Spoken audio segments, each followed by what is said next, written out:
Boxing King Media in association with Boxer, with me, Gareth Davies. Gareth, it's fight day, Usyk Dubois. Obviously, big news came out yesterday. Robert Helenius, there was an adverse analytical finding. Just your immediate reaction when you heard of it. It was around midnight, just before midnight when we heard. Yeah, we were out. We'd just been in an Italian restaurant, and just shock and dismay and disbelief, really. The guy that replaces a guy that tests positive. Shocking. Robert Helenius had sat with the national media, and we spoke specifically about the situation with drugs, because the Dillian Whyte situation, he had replaced him. We had a big round table with him on the Wednesday, the press conference Thursday of fight week, and he'd specifically said, if you test positive in Finland, you're done. You're done. You know, so how he's feeling right now, I don't know. We haven't had a statement from him yet, I don't think. There's that side of it, just shock and dismay. But the other side of it for me is, how can you do a test in fight week, but then not have the results before the person steps into the ring? It's a no-brainer. If you have the test a few days before, you've got to have the result. So that's got to change. It's like the Alicia Baumgardner, a month after she fought Linarditu, we find out she was positive. So that's got to change, because that drugs process is irrelevant, because it's not doing anything. You could pop for 9 steroids and, you know, a blood doping, everything that week, and I don't know what the effects are doing it that close to a fight, but it's so extraordinary. Very, very disappointing.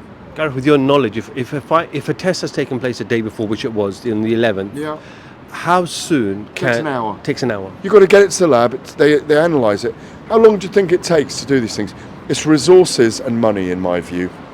They've got to find a way of properly testing everyone. I'm starting to advocate blood passports. From the time you turn pro, to find a system, a way that people are checked with regularity, where they go and check into a blood bank or whatever they do, the boxing blood bank, there you go, and your blood's checked all the way through your career, so that any major changes, and I think this will be possible with science. If there's a big scientist out there who can do this, I just think it's really important for the sport, because Conor Benn last year, all really high profile ones, Conor Benn, Dillian Whyte, Alicia Baumgardner, now Helenius, and it's a run of kind of dark clouds hovering over the sport. It's so disappointing, because if someone gets killed in a ring and the other person has tested positive in the weeks leading up to it, but it hasn't come out before the fight, where does that put us? You know, it just renders that system absolutely inadequate and useless. If you're Helenius, you're looking at this opportunity of fighting Anthony Joshua, I'm sure he made 7 figures. Did you think that maybe he thought the risk was worth it? I don't know what he was thinking. That's why I specifically said, he talked about drug taking, and that in Finland you can't do it there, you'll get caught. So we don't know what the substance is yet, I don't believe. We haven't had a statement from him yet. So I don't want to speculate too much. I mean, maybe the testing is better now. Maybe something's happened in the testing where it's got better. Was it a VADA test? Yeah. Well, they obviously made him do a test. He had something in his system. They're not happy with it.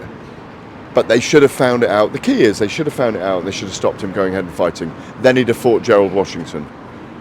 Then you test him. He didn't test positive in the week, did he? Well, he hasn't tested positive in the week. That's what should have happened.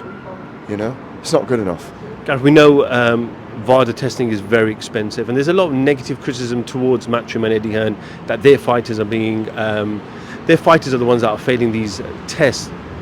But do we have to applaud Matchroom, because ultimately they are pressing and pushing a lot of money towards VADA testing, and yes, the outcome isn't great, but ultimately individuals are failing tests. That's why Eddie Hearn's brought up this drug-free sports. Drug-free sports, is that the right company? Yeah, drug-free sports, because he wants to do what the UFC are doing, which is putting their all their fighters into a USADA drug testing pool and saying to them, you're all going to be tested, you're going to be part of our system, and if you're not clean, you won't be in the organisation.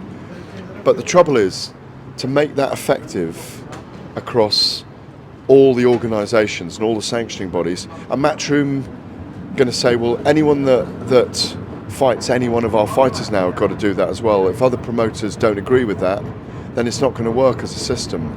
So we need a homogenous, unified testing system under one body. I keep saying this, we need a world governing body in some way that says, no, 3 is fighting 4 and 1 are fighting 2 in the next 10 months. Doesn't care what you say, sanctioning bodies, you need to sign up to us. We need the sport run properly. Maybe we're getting to that point. Someone's going to have to take control of it. If there was a world governing body, maybe there wouldn't be a threat to amateur boxing not being in the Olympics after Paris next year, because it's not there in Los Angeles yet, is it?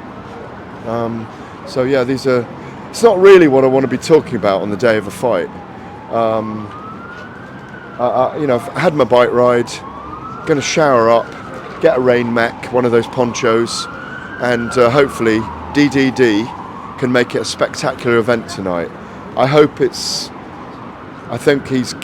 capable of, hitting hard, hitting through Usyk, making a target. I think my view is as many Brits will want Usyk to win as Daniel Dubois, because everybody wants to see Fury and Usyk. And as you saw Frank Warren speak about this week, and I wish Daniel the best of luck, as we've seen from Frank Warren this week, as he said it publicly, Fury and Usyk's happening. As long as they both win, that's happening early next year. Gareth, Davies, I appreciate your time, and yeah, rock and roll on fight night, and we'll catch up with you after the fight. Rock and roll, baby!